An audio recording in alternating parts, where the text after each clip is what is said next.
தினமும் ஒரு தேன்துளி. அப்பொழுது பிலாத்து இயேசுவை பிடித்து வாரினால் அடிப்பித்தான். போர் சேவகர் முள்களினால் ஒரு முடியை பின்னி அவர் சிரசின் மேல் வைத்து சிவப்பான ஒரு அங்கியை அவருக்கு உடுத்தி, யூதருடைய ராஜாவே வாழ்க என்று சொல்லி அவரை கையினால் அடித்தார்கள். பிலாத்து மறுபடியும் வெளியே வந்து, நான் இவனிடத்தில் ஒரு குற்றமும் காணேன் என்று நீங்கள் அறியும்படிக்கு இதோ உங்களிடத்தில் இவனை வெளியே கொண்டு வருகிறேன் என்றான்.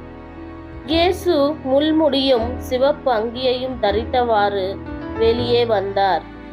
அப்பொழுது பிலாத்து அவர்களை நோக்கி, இதோ இந்த மனுஷன் என்றான்.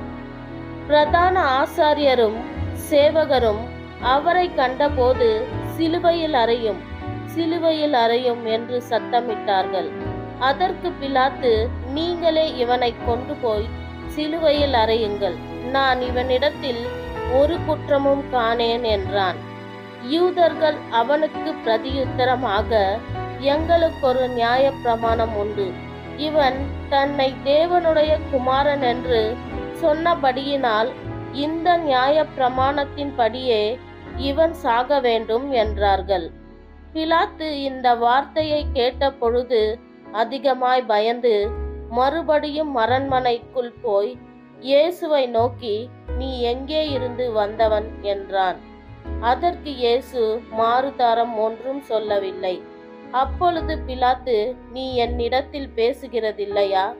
உன்னை சிலுவையில் அறைய எனக்கு அதிகாரம் உண்டென்றும் உன்னை விடுதலை பண்ண எனக்கு அதிகாரம் உண்டென்றும் உனக்கு தெரியாதா என்றான். இயேசு பிரதியுத்தரமாக, பரத்தில் இருந்து உமக்கு கொடுக்கப்படாதிருந்தால் என்மேல் உமக்கு ஒரு அதிகாரமும் இராது. ஆனபடியினால் என்னை உம்மிடத்தில் ஒப்பு கொடுத்தவனுக்கு அதிக பாவம் உண்டு என்றார். ஆமென்.